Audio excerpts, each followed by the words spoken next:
recipient is a vegan or not, would make a beautiful, beautiful holiday gift. So first thing, we're going to need some very high quality cocoa. I'm using something called Cocoa Rouge, and I believe this is a Dutch processed cocoa, which I have no idea what that means, but I'm a fan of the Dutch, so I'm sure that's a good thing. And when you're measuring this, just don't scoop it out with your cup. Very much like flour, cocoa can compress, so I want you to spoon it in and level it off. And why am I using a rounded spoon to level? It's a good question. But anyway, we're going to measure out some cocoa, we're going to put that in a mixing bowl, and then to that we're going to add our sweetening agent, which in this case is maple syrup. And I've heard that using maple syrup to sweeten things is nominally better than using white sugar, so that's good. So some maple syrup.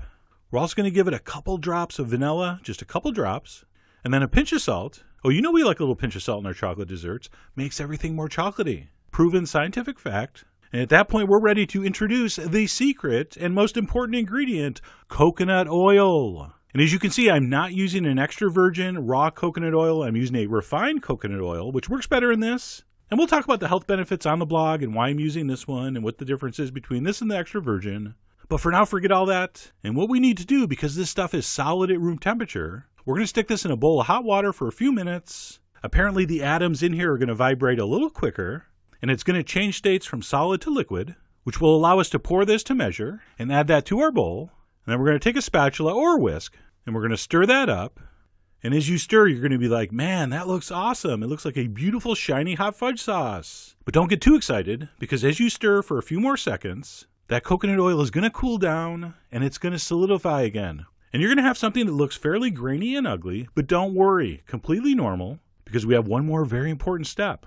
We're going to very lightly toast some chopped up walnuts, and we're not going to go too far here. We're simply going to get the walnuts to the point where they're fragrant and hot. And how will you know? Well, first of all, you're going to smell, and your nose will send messages to your brain to the effect of, hey, that smells good. I think it's done. And you can also test by grabbing one and potentially burning your fingers. Kids, don't do this. So I plucked one out, and yes, it was fragrant and hot. So at that point, we're going to turn off the heat. We're going to let that cool down for about a minute. We don't want it too super hot. We just want it very, very warm. So just stare at it for a minute, and then dump it into the bowl and start to stir with your spatula. And what's going to happen is the heat from those nuts is going to re-liquefy that coconut oil. And you're going to be back to that super glossy, awesome looking chocolate ganache type mixture. But as we learned a few minutes ago, if we just let this sit, it's going to tighten up again. So before it does, we want to pour this into our mold. And I like to use these silicone ice cube trays. These are the perfect size and super easy to work with. And of course, if you don't have silicone molds or trays, simply pour it in a plastic lined pan like regular fudge, chill it and cut it. It'll totally work. And here you see me giving it a quick spritz with the nonstick spray. Don't do this. I did a couple batches and discovered this step is completely useless. In fact, the one you're going to see me unmold was not sprayed, and you'll see how perfectly they came out. But anyway, ignore that last step. We're simply going to take our still molten mixture. We're going to pour it in. We're going to even it out. I want to make sure they're filled way up, so I made sure I had plenty. And if you have too much, like I do here, simply scrape it back into your bowl. And yes, you can remelt that mixture. We'll cover that on the blog also. So we're going to scrape the excess into a bowl. We're going to clean off the top.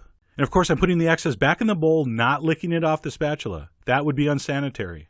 And then once that's cleaned up, we're going to wrap that in plastic, and we're going to pop that in the freezer until it's firm, which happens pretty quick. I mean, like a half hour is all you need. So not only is this miracle fudge, it's super fast miracle fudge. And of course, you could leave it longer. I left mine for a few hours because I had to run off for my Pleiades class. But once I got home, I unwrapped it. What about that missing one? What missing one?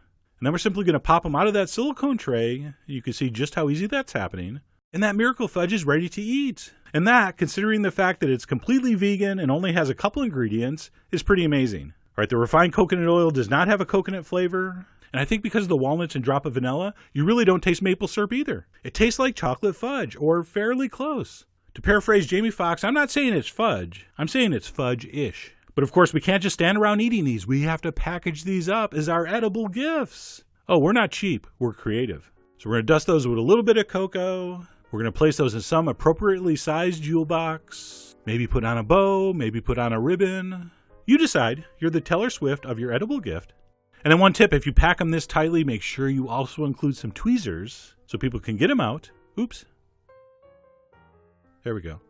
And at this point, some of you have to be thinking, what's the catch? This seems too perfect. Well, there is one thing. You really should store it and serve it frozen. And if you do, you're going to get a beautiful firm texture. I mean, check out those teeth marks. Teeth marks don't lie.